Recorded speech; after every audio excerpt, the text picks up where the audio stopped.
Valor and Lime friends, it's Jenny, and today I wanted to do a quick DIY liquid hand soap recipe. So for today's recipe, I want you to keep in mind that I was a ding-dong and I bought a 4-ounce bottle to put my stuff in. So if you've got a traditional soap dispenser that you're using, you might want to consider doubling today's recipe because most of your dispensers will be 8 ounces or larger. Also, I prefer to make my batches as I need them versus making a big batch and then saving it. A lot of the DIY recipes that are liquid tend to separate, then you've got to shake them, and I don't want to have to mess with that. Plus, I love to play with smells. So depending on the season or where in the house I'm going to use it, I like to have different smells. So you kids playing in the background, real life people, it's real life. So feel free to play with smells and enjoy.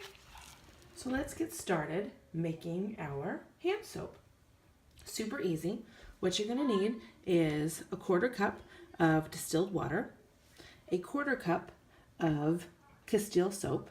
I use unscented because I'm adding my essential oils to get my smell.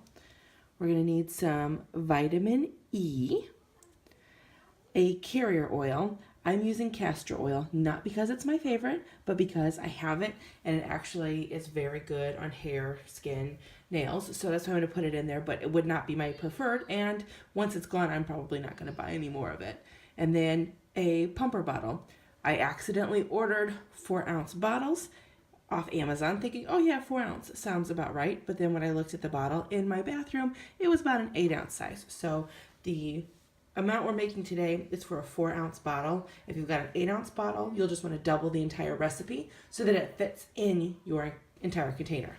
And in addition to these goodies, you will also need a funnel to actually get your goodies into your strainer.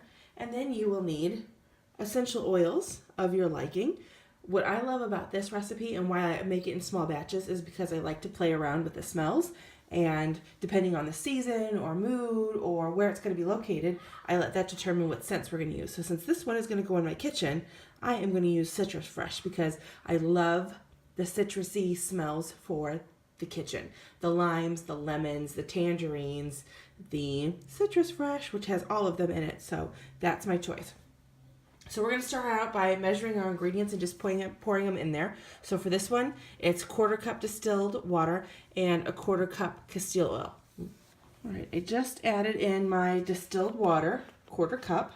Now I am adding in the Castile soap. Just pour it in there.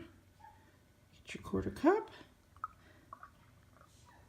Dump it in your funnel, right in your container. Now I need my carrier oil, which I'm using castor oil, and my vitamin E, and I only need a little bit of that. Since I only need a 1/2 teaspoon of both of them, they will just share the same single teaspoon, and we're going to eyeball it. Luckily, this is DIY and not Save the Earth science, that we don't have to be like super exact. And we're going to pour that in there because I think my vitamin E is still brand new. Gotta open it. All right, now that we've made sure our bottles are actually missing all of the protective lids, it's going to work now. So we have roughly a 1/2 teaspoon, roughly. I'm going to let that kind of drain in there so we get all the goodies. And while it's doing that, I'm going to add my drops of essential oil. For time's sake, we're just going to add it right in there. 7, 8, 9, 10, 11, 12, 13, 14, 15, 16, 17, 18, 19, 20, and a bonus. I was going for 20 drops-ish, give or take. Some scents are much more pungent, some are much more relaxed, so your nose knows. If you're happy with the smell, that's a good place to stop. And then lastly, once all your goodness is in your container, you add in your top. Make sure the lid's on good. I've been known to shake a bottle with a lid not on and make one heck of a mess. Then you just shake it up, pump it through, and you've got soap. Super bubbly now, but good smelling, non-toxic DIY hand soap.